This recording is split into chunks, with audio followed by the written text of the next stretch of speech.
Good evening, नमस्ते, सत श्री अकाल दोस्तों आज मैं एक्सप्लेन करने वाली हूँ एक south Korean thriller horror movie जिसका नाम है स्वाहा द सिक्स फिंगर। इस मूवी की शुरुआत होती है एक लड़की को दिखाते हुए जिसका नाम होता है ली गुंगवा। वो अपनी कहानी बता रही होती है। वो बताती है कि 1999 में जब उसका और इसकी ट्विन सिस्टर का जन्म हुआ था तब गांव के सभी जानवर अजीब तरह से मरने लगे थे। काफ़ी अजीब तरीके से रिएक्ट कर रहे थे जिससे कि गांव के लोगों को काफ़ी तकलीफ हुई।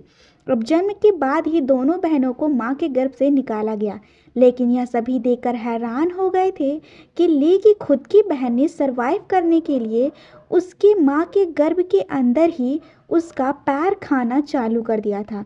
और सभी की 5 उंगलियां होती हैं लेकिन उसकी ट्विन सिस्टर की 6 उंगलियां थीं, वो भी दोनों हाथों में। ये बहुत ही ज़्यादा अजीब बात थी। ली बताती है कि वो तो नॉर्मल रही लेकिन उसकी बहन को ईवल डिक्लेयर कर दिया गया। इनफैक्ट उसके बर्थ के रिकॉर्ड को भी नहीं दिखाया गया था और ना ही उसका कोई नाम था। अब उसे द थिंग कह के बुलाया करते थे। डॉक्टर्स ने यह भी कह दिया था कि वह ज़्यादा दिन तक जिंदा नहीं रह पाएगी। खैर, वो बताती है कि उनके जन्म के 1 हफ्ते बाद ही उनकी माँ चल बसी और उनके पिता ने खुद को ख़त्म कर लिया, जिसके बाद उनके ग्रैंड पेरेंट्स ने ही उनको संभाला था। अब ली एक और बात बताती है कि उस डॉक्टर ने जो कुछ भी उसकी ट्विन सिस्टर के बारे में प्रेडिक्ट किया था कि वो ज़्यादा दिन तक जिंदा नहीं रह पाएगी, यह बिल्कुल गलत प्रेडिक्शन था, क्योंकि वो इतनी आसानी से ख़त्म होने वाली नहीं थी और वह आज तक जिंदा है उनके साथ में। लेकिन उसको सबसे छुपाया गया है ऑफिशियली। बाकी सब दुनिया के लिए वो ख़त्म हो चुकी है लेकिन वो आज भी उनके साथ रहती है छुपकर, क्योंकि उसकी अपीयरेंस वगैरह बिल्कुल ही अलग थी नॉर्मल लोगों से। खैर, अब यहाँ से कहानी प्रेजेंट टाइम में यानी कि 2014 में आती है, जहाँ पर हम देखते हैं कि ली जिस गांव के अंदर रह रही है उस गांव के अंदर पिछले कुछ समय से ही पालतू जानवर जो थे वो मर रहे थे।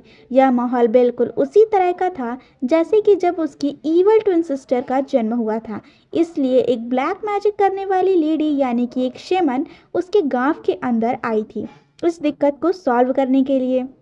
और ये जो शैमन होती हैं वो काफ़ी पावरफुल होती हैं, काफ़ी प्राउडफुल भी होती हैं। अब गांव के अंदर एक आदमी शेमन को बताता है कि जब से ये परिवार यानी कि ली का परिवार यहाँ गांव के अंदर आए हैं तब से यह सब हो रहा है। अब फिर शमन और कुछ गांव वाले ली के घर की तरफ जाते हैं। ली दरवाजे से ही उन लोगों को आते हुए देख लेती है और अपने ग्रैंड पेरेंट्स को आकर बताती है। फिर ली के ग्रैंड पेरेंट्स दरवाज़ा और खिड़कियाँ भी बंद कर देते हैं। अब शेमन और गांव वाले इनके घर की तरफ आते हैं तब ये लोग दरवाज़ा ही नहीं खोलते। फिर शेमन को वहीं से लौटना पड़ता है। अब मूवी के इस पार्ट में हम ली के घर के अंदर के सीन को देखते हैं जहाँ पर हमें कुछ इंटरेस्टिंग बातें पता चलती है। असल में ली और उसकी जो बहन है वो ट्विंस थे और उनके जन्म के कुछ ही समय के भीतर ही उनके माता पिता खत्म हो गए।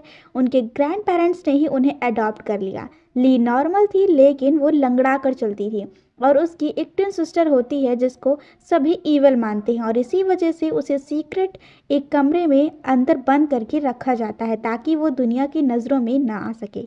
अब वो एक क्रिश्चियन परिवार से थी, इस वजह से ली की जो ग्रैंड मदर हैं वो हमेशा जीसस क्राइस्ट को अपनी ईवल पोती के लिए प्रे करते हुए दिखाई जाती हैं। वो परिवार जहाँ भी जाया करता था वो अपने इस ईवल मेंबर यानी कि ली की बहन की वजह से उन्हें जल्दी से जल्दी वहाँ से जाना पड़ता था, क्योंकि हर बार की तरह यही हाल था कि वो जहाँ भी जाया करते वहाँ के जानवर हमेशा मर जाया करते और इसी वजह से ये लोग एक जगह पर ज़्यादा दिन तक नहीं टिकते थे। 2 से 3 महीनों में इन्हें बार बार जगह बदलनी पड़ती थी। सबसे बड़ी बात कि ली जो होती है वो अपने ट्विन सिस्टर को खाना बाहर से ही दिया करती थी। उनके साथ में काफ़ी अजीब चीज़ें हो रही थी और एंड में वैसे भी अगर वो बाहर भी रहती तो सब लोग उसे मार देते, क्योंकि उसका अपीयरेंस इतना खतरनाक था। खैर, अब उसी शेमन जो होती है वो बहुत ही ज़्यादा प्राउडफुल होती है। उसे लगता है कि वो इस इवल को मार सकती है और इसे उसे भगाना ही पड़ेगा। वो बहुत ही ज़्यादा क्यूरियस थी उसे देखने के लिए। उसे अपनी शक्तियों पर बहुत ही ज़्यादा भरोसा भरोसा था। उसने ये प्लान बनाया था कि वह किसी भी तरह से उस परिवार के सीक्रेट को जानकर रहेगी। इसलिए शेमन उस रात ली के घर के करीब जाती हैं जहाँ पर बैकयार्ड से उन्हें किसी बच्ची के रोने की आवाज़ सुनाई दे रही थी। अब शेमन जब उस आवाज़ के करीब जाती है तब वहाँ पर कुछ पालतू कुत्ते उस पर तेजी से भौंकने लगते हैं, जो कि यहाँ पर ली का परिवार ही पाला करता था। अब वो शेमन थोड़ा और आगे बढ़ती हैं तो उस ईविल लड़की के कमरे से सांप निकलता है और शेमन को काट लेता है। और फिर उसके बाद से वहाँ से ढेर सारे सांप बाहर आते हैं, जैसे कि वो उसे प्रोटेक्ट कर रहे हों। और यह देखकर शेमन बहुत डर जाती है और वहाँ से डर कर भाग जाती है, क्योंकि आज तक ऐसी किसी शक्ति का सामना उसने नहीं किया था। एनीवेज, अब अगले दिन हम एक नए कैरेक्टर से इंट्रोड्यूस होते हैं जिसका नाम होता है पास्टर पार्क। और इसको हमने स्क्विड गेम में भी देखा था। स्क्विड गेम का मेन कैरेक्टर था जिसका नाम गीहून था। और ये शख्स वो है जो एक ऑर्गेनाइजेशन रन करता है जिसका नाम फ्रॉड रिलीजियस कल्ट को एक्सपोज करना है। और ये कोई चैरिटेबल ऑर्गेनाइजेशन नहीं है, ये लोग प्रॉफिट के लिए काम करते थे। अब इस बार इनकी नज़र एक डोंग बोंग यो या फिर डियर माउंटेन नाम के रिलीजियस कल्ट पर थी। और इसको निशाने पर रखने का कारण ये था कि एक उड़ती उड़ती खबर आई थी कि इसी कल्ट के एक मेंबर ने हाल में ही 10 से 12 साल की टीनेजर लड़की को ख़त्म किया है। अब पार्क जो होता है वो डियर माउंटेन के कल्ट के ऊपर अपनी इन्वेस्टिगेशन को शुरू करता है, जहाँ पर उसको पता लगता है कि यह कल्ट असल में बुद्धिज्म रिलीजन को फॉलो करता है। और इसमें एक और ख़ास बात यह होती है कि जहाँ पर दूसरे बुद्धिज्म ग्रुप डोनेशन लेते हैं वहीं पर इनके हिसाब से ठीक अपोजिट हुआ करता था। वे अपने फॉलोअर्स को डोनेशन देकर उनकी हेल्प किया करते थे। अब इस बात के बारे में पार्क जाकर दूसरे बुद्धिज्म मॉन्क्स और उनके हेड के साथ में डिस्कशन करते हैं, जिसके अंदर उन सब में से किसी को भी कल्ट के अंदर कोई भी दिक्कत नज़र नहीं आती है। लेकिन एक मंक हेड मॉन्क को ये कहता है कि उनकी जो टैक्टिस पर उन्हें थोड़ा सा शक है और उनको रोकना भी ज़रूरी है, क्योंकि अगर ऐसा ना हो कि आगे चलकर कोई बहुत बड़ा हादसा हो जाए और एक नया धर्म बनकर सामने आ जाएगा। और ऐसा इसीलिए था क्योंकि उसी कल्ट के एक आदमी ने एक लड़की को मारा था, जिसके चलते सबको उस पर शक था। अब यहाँ पर बाकी के सारे जो मंक्स होते हैं वो इस चीज़ को एक अफवाह मान रहे होते हैं, लेकिन एक मंक होता है जो कि पार्क की हेल्प करने की कोशिश करता है। अब बाद में जब पार्क इन्वेस्टिगेशन को कंटिन्यू करने की प्लानिंग करता है तब एक मंक पास्टर से ये कहता है कि वो कल्ट की स्क्रिप्चर को लेकर आए, उनके रिलीजियस किताब को लेकर आए जिसे वो फॉलो करते हैं, और इससे उसे ज़्यादा जानकारी मिल जाएगी उस कल्ट के बारे में। और इससे शायद उस कल्ट का पर्दाफाश भी हो सकता है अगर वो गलत हैं तो, और अगर गलत नहीं हैं तो बहुत अच्छी बात है। खैर, पार्क को भी उस मंक का ये सुझाव काफ़ी पसंद आता है। साथ ही साथ वो जो लड़की होती है कि जो 10 से 12 साल की जिसके मर्डर की इन्वेस्टिगेशन की जा रही थी, असल में उसे एक कंक्रीट दीवार के अंदर गाड़ कर रखा गया था, यानी कि उसे बहुत ही अजीब तरीके से मारा गया था, जो कि बहुत ही ज़्यादा खतरनाक था। और इसी चीज़ को पुलिस इन्वेस्टिगेट भी कर रही थी। खैर, अब अगले सीन में हम एक कंस्ट्रक्शन कंपनी के ट्रक ड्राइवर को देख पाते हैं जिसका नाम किंग जॉलजिन होता है, और इन्हीं कंस्ट्रक्शन कंपनी की साइट पर ही उस लड़की की लाश भी मिली थी। खैर, अब ये अपने घर पर आता है जहाँ पर उसे एक आदमी मिलता है जिसका नाम गुआंग मॉक था। और बाहर आने पर गुआंग मॉक उसे इंस्ट्रक्ट करते हुए ये कहता है कि उसका काम अब पूरा हो चुका है और अब उसे ख़त्म करना होगा, क्योंकि पुलिस भी उसे ढूंढ रही है, क्योंकि वो इस मर्डर के अंदर क्राइम सस्पेक्ट था। यहाँ सबसे इंटरेस्टिंग बात ये होती है कि ये दोनों एक दूसरे को काफ़ी इज्जत दे रहे होते हैं, एक दूसरे को किंग कहकर बुला रहे थे, जो कि बहुत ही ज़्यादा अजीब बात होती है। और एक छोटी सी डिटेल ये होती है कि जो किम जॉल जिन है वो उसे हमेशा ही कुछ लड़कियों के खून के और उनके लाशों के लटकते रहने के विजन्स हमेशा आते रहते थे। किम जॉल जिन गुआंग मॉक से एक बात और कहता है कि उसने फादर को फेल किया है, उसे काफ़ी अजीब फील हो रहा है और उसे रात को लड़कियों की आवाज़ें आती हैं रोने की, और इस चीज़ से वो बहुत ही ज़्यादा परेशान रहता है। एनीवेज, अब उस डेड लड़की की ऑटोप्सी करी जाती है जहाँ पर पता चलता है कि उसकी उम्र 10 से 12 साल की रही होगी। सबसे इंटरेस्टिंग बात यह है कि वह 1999 में ही जन्मी थी। एक और बात यह है कि उसके मुंह के अंदर कुछ बीड्स मिलते हैं, साथ ही साथ कई तलिस्मान भी मिलते हैं, जो कि ये दर्शाते हैं कि यह काम किसी नॉर्मल इंसान का तो नहीं है। इनफैक्ट ऐसे सिमिलर केसेस पास्ट में भी देखे जा चुके थे। तभी हम देखते हैं कि पुलिस जो होती है वो किम जॉल जिन की लोकेशन के बारे में जान लेती है। कि यह सब उसी ने किया है। अब पार्क जो होता है उसे भी रिलीजियस कल्ट के स्क्रिप्चर को मंगवा लिया था, किताब को मंगवाया, जहाँ पर उसको ये बात पता चलती है कि ये जो कल्ट है वो असल में बुद्धिज्म रिलीजन के 4 गार्डियन यानी कि किंग्स को फॉलो करते हैं, यानी कि जो लॉर्ड बुद्धा के 4 गार्डियन प्रोटेक्टर्स थे उसको फॉलो किया जाता था। और आपको यह बात भी समझ में आ रही होगी कि यहाँ पर ये जो ग्वांग मोक और दूसरा आदमी था यानी कि किम जोलजिन, वो एक दूसरे को किंग कहकर क्यों बुला रहे थे। तो एक बात तो क्लियर हो जाती है कि ये दोनों इसी कल्ट के मेंबर्स हैं और लॉर्ड बुद्धा ने ईवल से लड़ने के लिए इन 4 किंग्स को अपॉइंट किया है जो कि नॉर्थ, ईस्ट, साउथ, वेस्ट दिशा को प्रोटेक्ट किया करते थे।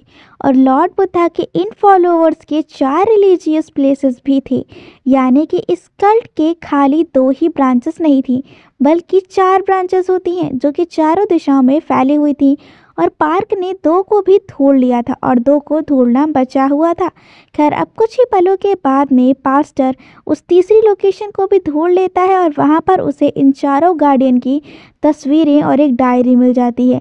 खैर अब यहाँ से सीन शिफ्ट होता है किम जोलजिन की तरफ, जहाँ पर हम देखते हैं कि पुलिस उसके घर पर पहुँच गई थी और लोग उसकी माँ के करीब बैठे हुए थे कि तभी किम जोलजिन अपनी माँ के फ़ोन पर कॉल करता है। वो अपनी माँ से कहता है कि अब उसका वक्त आ चुका है जाने का और उसे जाना ही होगा और वह अपनी माँ से सीधा स्वर्ग में मिलेगा और उसने कुछ जो भी अभी तक किया है उसके लिए भगवान उस पर गर्व करेगा।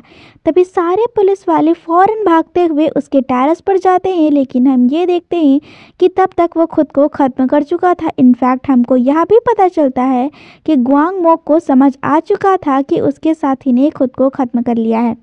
अगले सीन में हम देखते हैं कि जो इस रिलीजियस कल्ट के ब्रांच की हेड होती हैं वो सीधा ग्वांग मा को एक पर्सनल डॉक्यूमेंट दे रही थी और ये डॉक्यूमेंट उसे देने के लिए किसी और ने नहीं बल्कि किम जोलजिन ने ही कहा था। अब उसके अंदर ली नाम की ही लड़की की डिटेल्स होती है जो कि अब तक हमें स्टार्टिंग में कुछ कहानियाँ सुना रही होती है कि उसकी बहन जो थी वो एक ईवल थी और उसको अलग रखा जाता है, जिसके बाद में अब ये आदमी जो होता है वो ली के ऊपर नज़र रखने लगता है।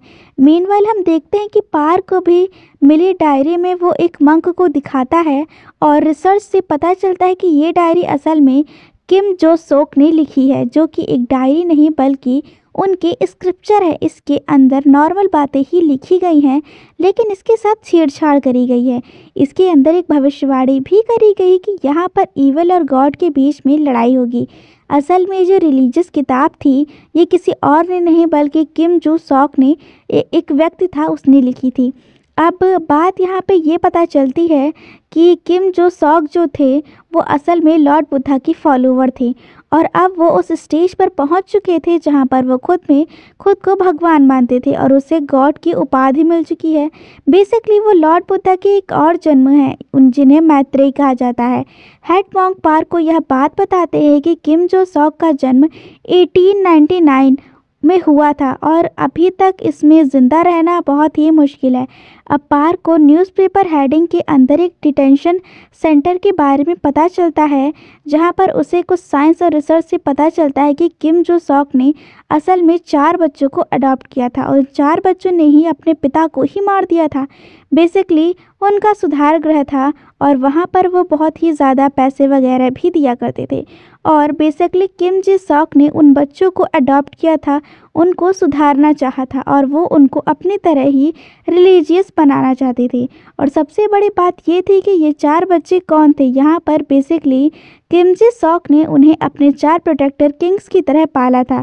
जैसा कि मैंने आपको बताया था कि लॉर्ड बुद्धा के 4 प्रोटेक्टर किंग्स हुआ करते थे, तो यहाँ पर किम जी सॉक भी खुद को बुद्धा ही मानता था, जिसके चलते उसने इन 4 बच्चों को बड़ा किया। एंड ऑब्वियस सी बात है कि इन 4 बच्चों ने ही अपने पिता को ख़त्म किया था, जिसके चलते उन्हें मोल्ड करना काफ़ी आसान था। और अब आप यह भी सोच रहे होंगे कि ये 4 बच्चे आखिर थे कौन। तो मैं आपको बताना चाहूँगी कि इन 4 बच्चों में से एक तो किम जोलजिन था जो कि जिसने खुद को ख़त्म किया था। 2 बहुत पहले ही मारे गए थे, जिनमें से एक तो ब्लास्ट होने की वजह से मारा गया और एक जिसने कि एक इमिग्रेंट लड़की और उसकी माँ को मारा था, जिसके बाद उसे भी ख़त्म कर दिया गया था। अब आखिरी एक शख्स और बचा हुआ है जो कोई और नहीं बल्कि खुद ग्वांग माक है। और अब ये यहाँ पर ली को पकड़ने के फिराक में था।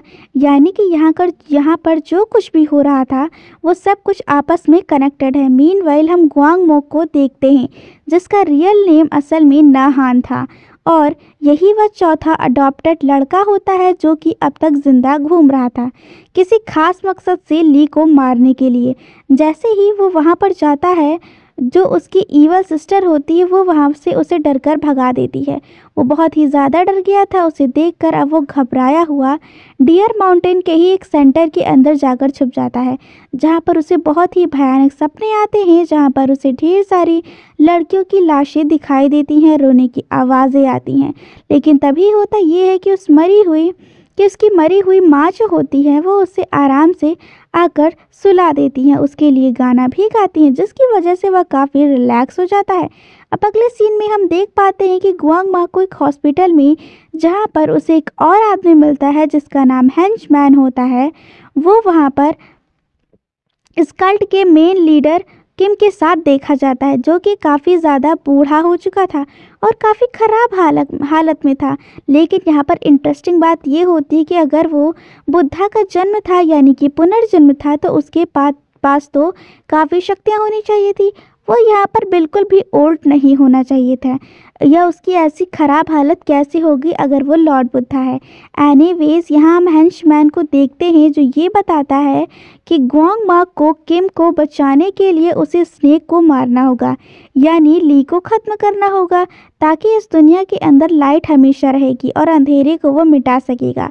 और यहाँ पर अभी आपको ये बात समझ में नहीं आएगी कि जो हेंचमैन थे वो बहुत पहले ही किम के सामने एक भविष्यवाणी की थी जो कि उस किताब के अंदर भी था, यानी कि रिलीजियस कल्ट की बैक साइड पर, जहाँ पर यह बात मेंशन होती है कि उनको मारने के लिए कोई ना कोई ज़रूर आएगा। ऐसा क्यों था फ़िलहाल तो हमें ये समझ में नहीं आता है, लेकिन इतना ज़रूर था कि ली की ईवल बहन जो है वो और यहाँ पर किम के बीच कोई ना कोई कनेक्शन है। और यहाँ पर जो स्नेक है वो उसका इंडिकेशन ली की बहन से है और लाइट को किम से कंपेयर किया गया है और इसीलिए किम को बचाने के लिए गुआंग मा को ली को मारना होगा, उसकी बहन को भी मारना होगा। एनीवेज हम देख पाते हैं कि पार्क जो होता है वो गुआंग मा का पीछा करते करते उसी लोकेशन पर आ गया था और वहाँ पर जो डॉक्यूमेंट उसे एक लेडी ने दिए थे, यानी कि उस सेंटर वाली लेडी ने, वो उनको चुरा लेता है, जहाँ पर उसे ली के बारे में पता चलता है। लेकिन हम देख पाते हैं कि गुआंग मा को अब पास्टर के बारे में पता चल गया था और यह समझ जाता है कि अब उसे जल्दी से जल्दी ली को ख़त्म करना होगा क्योंकि उसके पास ज़्यादा वक्त नहीं है। अब वो अपनी कार से उसकी कार को हिट करता है जिससे कि पास्टर इंजर्ड हो जाता है, यानी कि पार्क यहाँ पर इंजर्ड हो गया था। और जब तक वो खुद को संभाल पाता तब तक गुआंग मा जो होता है वो पार्क से दोबारा वो डॉक्यूमेंट लेकर चला जाता है।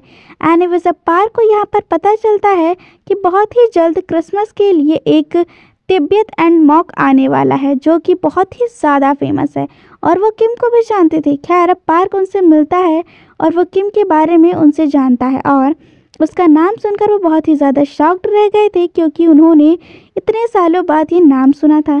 तब वो उसे ये बताते हैं कि किम ने असल में इमॉर्टल को अचीव कर लिया है और अब वो मरेगा नहीं और यही लॉर्ड बुद्धा का अवतार है।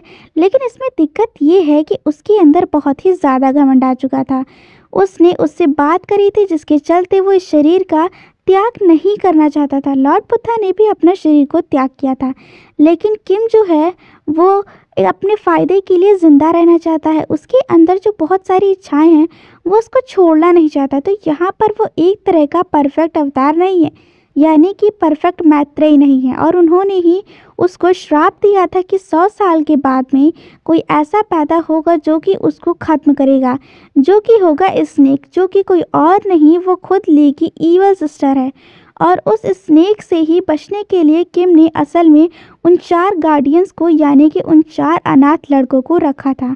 अब यहाँ पर सारा डाटा निचोड़ लेने के बाद में पार्क इस पॉइंट पर पहुँचता है कि असल में किम का जन्म 1899 के बाद में उसी गांव में हुआ था और उसी गांव के अंदर 1999 में उन लड़की का जन्म हुआ था जो, यानी कि ईवल सिस्टर, जो कि उस किम को मारेगी, जिसको स्नेक कैटेगरी से हमें दिखाया गया है, जिसने जन्म लिया है किम को मारने के लिए। यहाँ की किम भी अभी ज़िंदा है और उसकी सिस्टर भी ज़िंदा है और उसके मरते ही वो भी मर जाएगी, यानी कि ये दोनों ही आपस में एक दूसरे से कनेक्टेड हैं।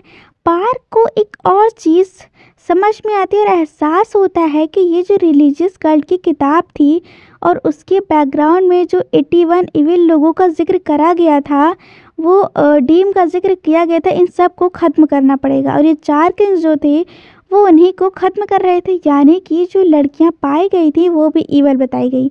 यानी कि कंस्ट्रक्शन साइट के अंदर वहाँ पर जो कुछ नंबर्स वगैरह लिखे हुए थे जिनके बारे में अभी तक पार्क को समझ नहीं आया था, लेकिन अब वो इस खुलासे पर पहुंच जाता है कि उसने पूरी की पूरी गुत्थी सुलझा ली है। असल में किम जिस गांव के अंदर पैदा हुआ था उसी गांव के अंदर 100 साल बाद ली और उसकी बहन मतलब यानी ईवल सिस्टर पैदा हुई थी उसको मारने के लिए। और इसी वजह से किम ने अपने उन 4 गार्डियंस को किंग्स को इंस्ट्रक्ट किया था। खैर 1999 के अंदर उस गांव के अंदर जितनी भी लड़कियां पैदा हुई थी, बच्चियां थी, उन सब को ख़त्म कर दिया गया। और इसीलिए ये सारी चीज़ें चल रही थी कि 12 साल के लड़के के साथ भी वहाँ पर यही हुआ था और पास्ट के अंदर भी लड़कियों के जो केसेस थे वो भी सेम यही हाल में थे।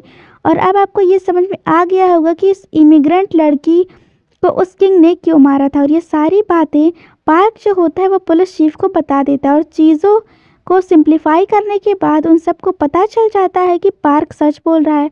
पुलिस ऑफिसर ने जब वेरीफाई करवाया तो वाकई में 1999 के अंदर उस गांव के अंदर करीबन 81 बच्चियों को मारा गया था और यह बिल्कुल सच बात थी और ली भी उन्हीं में से एक है और अब वो अब तक भाग ही रही है। सबसे बड़ी बात यह है कि आप सोच रहे होंगे कि आखिर किंग्स को इन लड़कियों के बारे में पता कैसे चला। तो इन सब का ऑफिशियल डेटा रिकॉर्डेड था, लेकिन हम जानते हैं कि यहाँ पर एक बच्ची है जिसका कोई डेटा रिकॉर्ड नहीं है और वो है ली की ट्विन सिस्टर। बेसिकली मूवी का फंडा अब तक ये चल रहा था कि यहाँ पर जो किम है वो हमेशा अमर रहना चाहता है, वो नहीं चाहता है कि कोई भी उसको मारे, जिसके चलते यहाँ पर वो ली की बहन को ख़त्म करना चाहता है। यानी कि उसे अब तक तो पता ही नहीं था कि आखिर उसे मारना कौन चाहता होगा। तो उसने सोचा कि जितनी भी लड़कियाँ उस गांव के अंदर 1999 में पैदा हुई हैं, यानी कि उस मंक के श्राप के बाद, जैसा कि उसने कहा था कि 100 साल बाद कोई पैदा होगा जो तुम्हें मारेगा। और इसी सोच के कारण उसने क्या किया कि जितनी भी लड़कियां 1999 में पैदा हुई थी उसने उन सभी को मरवा दिया। अब फिर सीन यहाँ पर शिफ्ट होता है और हम देखते हैं कि ग्वांग मार्क जो होता है वो ली को किडनैप कर लिया था और वो ली को मारने ही वाला होता है कि तभी ली उसे असलियत बताना शुरू करती है। वो ग्वांग मार्क को अपने ईवल सिस्टर के बारे में बताती है कि असल में ग्वांग मार्क जिसको मारने की कोशिश कर रहा है वो ली नहीं है बल्कि उसकी ट्विन सिस्टर है। अब ग्वांग मार्क ने ली से यह कहा है कि वो इस ईवल सिस्टर की बॉडी के अंदर पैदा हुई है, लेकिन आगे आने वाले समय में वो अच्छे इंसान बनेगी। तो ली यहाँ पर ग्वांग मॉक से अब ये कहते हैं कि वह उसे भी मार दे और साथ ही उसकी ईवल सिस्टर को भी, ताकि वह एक अच्छे इंसान बनकर जन्म ले और उसकी सफरिंग ख़त्म हो जाए, वो ख़त्म हो जाए। ये सुनकर तो ग्वांग मॉक का दिमाग पूरी तरीके से ख़राब हो जाता है, उसे आइडिया ही नहीं था कि ली की कोई ट्विन सिस्टर भी थी। खैर अब ग्वांग मॉक जो होता है वो सीधा ली की ट्विन सिस्टर को मारने के लिए उसके घर पर जाता है। तब वो ईविल ग्वांग मॉक को ये बताती है कि उसे गुमराह किया गया। इनफैक्ट हमें ये नज़र आता है कि ली की जो ट्विन सिस्टर होती है वो अपने बहुत ही भयानक अपीयरेंस को छोड़कर एक बहुत ही अलग से बुद्धा पोज के अंदर बैठ जाती है। अब वो ग्वांग मॉक को ये बताती है कि वो कोई स्नेक नहीं है, ना ही कोई ईवल है, और जिसे वो अपना फादर किम अब तक समझता आ रहा था वो उसका पिता भी नहीं है, क्योंकि जो ऑफिशियल होगा यानी कि जो वाकई में अवतार है वह 6 उंगली वाला होगा। और यहाँ पर हम पहली बार उस ईवल चाइल्ड का डरावना चेहरा देख पाते हैं, साथ ही साथ उसकी भी 6 उंगलियां थी, यानी कि असली मैत्रेय यहाँ पर कोई और नहीं बल्कि उसकी ट्विन सिस्टर है। और वो कोई ईवल नहीं थी बल्कि वो थी प्रॉपर बुद्धा का अवतार। इनफैक्ट वो उसे यह भी बताती है कि उसे अपने सपने में जो उसकी माँ उसके लिए गाना गाया करती थी और जिससे वो शांत हो जाता था वो कोई और नहीं बल्कि वो खुद है। उसके लिए वो गाना गाया करती थी और उसको शांत करने के लिए, क्योंकि वो जानती थी कि उसके अंदर अच्छाई है और वो कोई उसे उसे कोई तो था जो उसे गुमराह किए था। और अब तक आपको यह बात समझ में आ गई होगी कि ये किंग्स जो थे, इनके सपने में जो भी लड़कियां आया करती थी, जो लटकी हुई थी, वो कोई और नहीं बल्कि वही बच्चियां थी जिनको इन सब ने मिलकर मार दिया था। इन सबको भी पता था कि ये मासूम है, लेकिन ये लोग ब्रेन वॉश हो रखे थे। बेसिकली किम ने पूरे धर्म को ही उल्टा पुल्टा कर दिया था, वो भी अपने सेल्फिश नेचर के चलते। लेकिन ट्विन सिस्टर उसको समझाती है कि अब उसे क्या करना होगा, उसे जो कुछ करना है अपने मन से करना होगा और अच्छाई से और सच्चाई से सब कुछ सामने देखना होगा। अब क्वांग मॉक जो होता है वह सीधे उस बीमार आदमी के पास आता है जिससे हेंचमैन ने किम बताया था, और जब वह उसकी उंगलियों को चेक करता है तो उस बीमार आदमी के हाथ में खाली 5 उंगलियां थी। इसका मतलब ये है कि यहाँ पर वो किम था ही नहीं, वो एक फेक था। तभी हेंचमैन समझ जाता है कि क्वांग मॉक को असलियत का पता चल चुका है, और फिर हेंचमैन जो होता है वह धोखे से क्वांग मॉक को शूट करके घायल कर देता है, क्योंकि असली किम और जो अवतार था वो कोई और नहीं बल्कि वो हेंचमैन था। और सबसे बड़ी बात ये है कि जो पार्क होता है वो ये सारी चीज़ें छुप कर देख रहा होता है। वो समझ गया था कि यहाँ पर असलियत क्या थी, क्योंकि वो खुद शॉक्ड हो गया था किम को देख कर कि इतना बूढ़ा इंसान कैसे कोई मैत्रेयी हो सकता है। लेकिन असलियत उसको भी समझ आ गई थी कि वो नहीं बल्कि हेंचमैन ही असली मास्टर किम है, जिसने कि इस रिलीजियस कल्ट को शुरू किया था अपने फ़ायदे के लिए और 4 किंग्स को बनाया, जिसके चलते वह उसका काम कर रहे थे, डर्टी वर्क कर रहे थे उन छोटी मासूम बच्चियों को ख़त्म करने का। अब हेंचमैन जो था वो जानता था, यानी कि जो रियल मास्टर किम होता है वो जानता था कि ली को यानी कि उसकी सिस्टर को उसे खुद ही ख़त्म करना होगा, जिसके चलते वह वहाँ से निकल पड़ता है। लेकिन जो पार्क होता है वो उस घायल गुआंग मा को वहाँ पर अपने साथ रख लिया जाता है ताकि वो हेंचमैन को रोक पाए। बेसिकली गुआंग मा को अब खुद ही हेंचमैन को रोकना चाहता था। हेंचमैन ने उसे ऑफर भी दिया था कि वो उसका प्रोटेक्टर रहे, लेकिन उसने इनकार कर दिया क्योंकि जो उसका विश्वास था वह पूरी तरीके से डगमगा चुका था।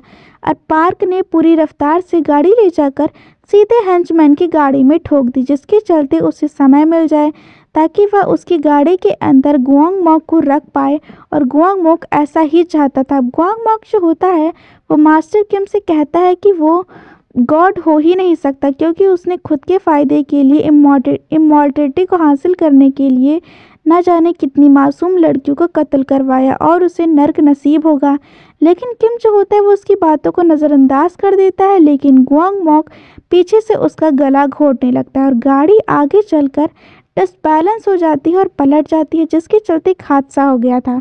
अब एक्सीडेंट में हम देखते हैं कि किम के पास वाकई में इमॉर्टलिटी होती है, उसे कुछ भी नहीं होता, एक खरोश नहीं आती। वो बाहर निकल कर जाने लगता है, लेकिन पीछे से गुआंग मॉक जो होता है वो घायल हालत में गिर पड़ता है और गाड़ी में फ्यूल बाहर आ रहा था, और गुआंग मॉक के हाथ में असल में ली की इवल सिस्टर का दिया हुआ लाइटर था, यानी कि उसकी दी हुई इनलाइटमेंट थी, फायर थी। और यह कोई नॉर्मल फायर नहीं थी बल्कि खुद लॉर्ड बुद्धा का आशीर्वाद था। अब गुआंग मॉक फाइनली सही काम करता है और उस लाइटर से आग लगा देता है, जिसके चलते किम भी झुलस कर मर जाता है, क्योंकि यहाँ पर ये आग बिल्कुल भी नॉर्मल नहीं थी। जिसके चलते होता ये है कि गुआंग मॉक और किम दोनों ही मारे जाते हैं। साथ ही साथ हम देख पाते हैं कि ली अपनी बहन के साथ थी और वो उसका साथ देती है, लेकिन एट द एंड होता ये है कि ली की जो बहन होती है वो अपना देह त्याग कर देती है, क्योंकि अब उसका मकसद कंप्लीट हो गया था और लॉर्ड बुद्धा ने भी अपना मकसद पूरा होते ही अपने शरीर का त्याग किया था। और इसी के साथ ही यहाँ पर ली की बहन ख़त्म हो जाती है। और अब मूवी के अंत में पास्टर एक कहानी को सुना रहा होता है कि असल में गॉड इंसानों को सफ़र ही इसीलिए करवाते हैं क्योंकि उसके पीछे खास मकसद छुपा हुआ होता है। यानी कि जैसे कि यहाँ पर ली की जो बहन थी उसने इतना सफ़र इसलिए ही किया था और उसको रात में हमेशा छोटी बच्चों के रोने की आवाज़ आया करती थी, तो उसको एहसास हुआ करता था कि बच्चों के साथ में कितना गलत हो रहा है। वो सारी चीज़ें जानती थी, लेकिन अंत में उसने किम को इनडायरेक्टली ख़त्म करवा ही दिया। और तो दोस्तों यहीं पर इस मूवी का एंड हो जाता है। तो आप मुझे बताइएगा कि आपको ये मूवी कैसी लगी, और अगर आपको ये मूवी पसंद आई हो तो वीडियो को लाइक शेयर और सब्सक्राइब ज़रूर करें। और अगर आपको किसी मूवी या सीरीज़ का एक्सप्लेनेशन चाहिए तो आप हमें कमेंट करके बता सकते हैं।